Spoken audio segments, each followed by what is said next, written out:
Okay, so you want to escape North Korea.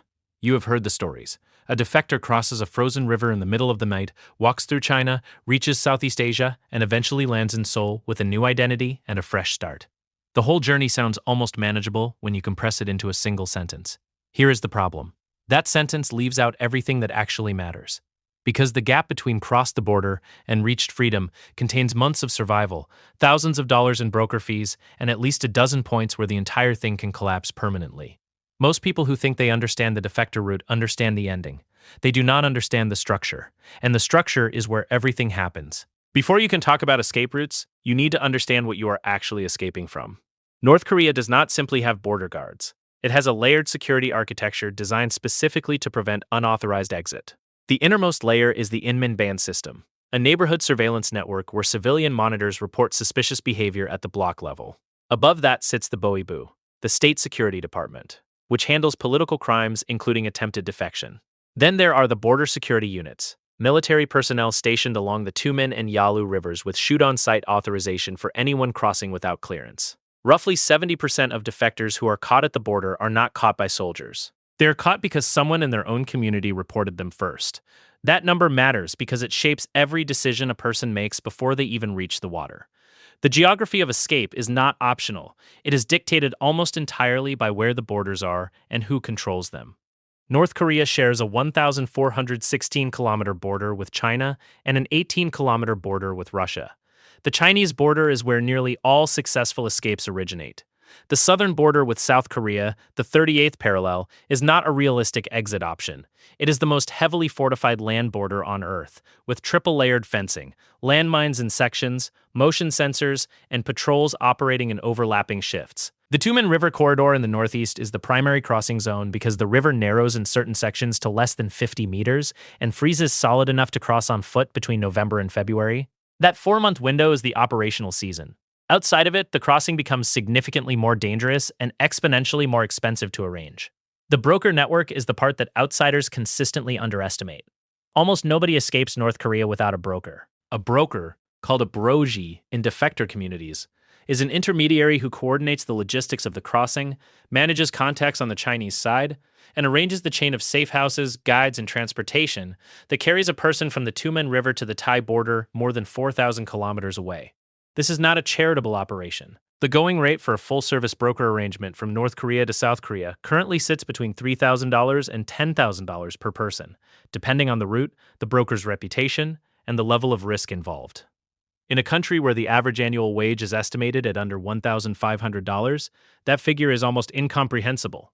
Families who want to escape together pay per head. A mother with 2 children is looking at $9,000 to $30,000 before a single step is taken. The funding model for escapes reveals something important about who actually gets out. Defectors are not randomly distributed across North Korean society.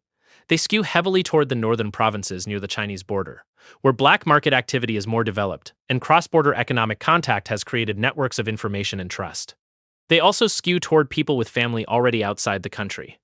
Remittances sent by previous defectors through illegal money transfer networks called Hyundai Fund roughly 60% of new escapes.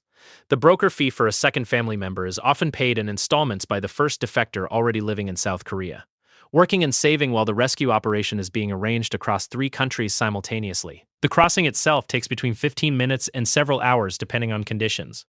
River crossings happen in darkness, usually between 2 and 4 in the morning, coordinated with bribed border guards or timed to gaps in patrol schedules. Guard bribery is not incidental. It is structural. A North Korean border soldier earns approximately $3 to $5 per month in official wages. A single bribe of $50 to $200 represents months of income. The corruption this creates is systematic and reliable enough that brokers build it into their pricing models. The crossing itself is the shortest phase of the entire operation. It is also the one most people focus on. What comes after is far more complicated. China is not safe. That point cannot be overstated. China officially classifies North Korean defectors as illegal economic migrants rather than refugees, which means they receive no protection under international law on Chinese soil. Anyone caught is forcibly repatriated. Repatriation means detention, interrogation, and sentences ranging from months of hard labor to execution for those found to have had contact with South Korean nationals or religious organizations during their time outside. Because of this legal exposure, defectors spend their time in China entirely underground. They move between safe houses, often hidden in the homes of Korean Chinese community members who are paid to shelter them. The going rate for a safe house night in the Yanbian Korean Autonomous Prefecture runs $10 to $30 per person per night. A person waiting weeks or months for their onward route to be arranged can spend $300 to $900 just on shelter in China before the next phase begins. The overland route south through China is approximately 3,800 kilometers from the Tumen River crossing to the border with Laos or Myanmar. This is not a direct road trip. It is a series of handoffs through a chain of brokers who each manage one segment of the journey, passing the defector from one contact to the next like a relay, each charging separately for their portion. A defector typically does not know the full route in advance. They know the next contact, that is all.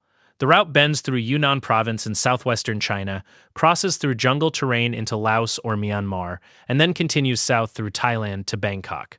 The entire overland journey takes between 2 weeks and 3 months, depending on how quickly each handoff can be arranged and whether there are delays caused by checkpoints or police activity along the route. Thailand is the critical legal threshold. Thailand does not repatriate North Korean defectors to North Korea. It processes them as refugees and, after a period of detention averaging 30 to 90 days in an immigration facility, transfers them to the South Korean embassy. That transfer triggers the formal legal process under which South Korea offers citizenship to all ethnic Koreans from the North, under Article 3 of its constitution. The immigration detention in Thailand is not comfortable, but it is not dangerous. It is the first moment in the entire journey where a defector is no longer at immediate legal risk of forcible return. After detention is cleared, the South Korean government assumes full responsibility and arranges transport to Seoul. It is the beginning of a different kind of challenge. Every defector who arrives goes through a government resettlement program called Hanawon, a facility that runs a mandatory 12-week orientation covering South Korean law, financial systems, technology use, and cultural norms that have diverged sharply over 70 years of separation. The South Korean government provides a resettlement grant on exit from Hanawon. The base amount is approximately 8 million Korean won, or roughly $6,000, with additional housing assistance and monthly stipends for up to 5 years. The practical gap between that support and actual economic self-sufficiency is significant.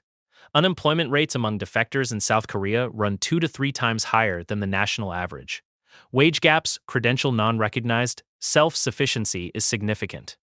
Unemployment rates among defectors in South Korea run 2 to 3 times higher than the national average. Wage gaps, credential non-recognized, nishin, and social discrimination create structural barriers that financial support alone does not resolve. The total financial cost of a single successful escape, from broker fees to transit costs to safehouse expenses, ranges from $5,000 to $15,000 per person across the full route. When a defector arrives in South Korea with a government grant of $6,000 and an outstanding debt to the broker network that financed their escape, the math produces a net deficit from day one. Many defectors spend the first 2 to 3 years in South Korea working multiple jobs specifically to repay the families or brokers who funded their crossing. The resettlement grant gets consumed by that debt before it can be invested in education or training. The cycle of debt-funded escape feeding future escape funding is the financial engine behind the entire defector network. The numbers of people who complete this journey have been declining. At the peak in 2009, over 2,900 defectors arrived in South Korea in a single year. By 2020 and 2021, that figure dropped below 300 annually, driven by North Korea's extreme border lockdown following COVID-19, which added electrified fencing, expanded patrols, and orders to shoot on sight without warning. As of 2023, crossings have partially resumed, but remain far below historical levels, with annual arrivals still under 200 compared to pre-pandemic norms. The broker networks have partially dissolved from disuse, which has driven costs higher for those who do attempt the route. Where the full journey once cost $3,000 to $5,000, post-lockdown pricing has pushed standard broker fees above $8,000 in many cases, narrowing access further toward defectors with existing family networks already positioned outside the country.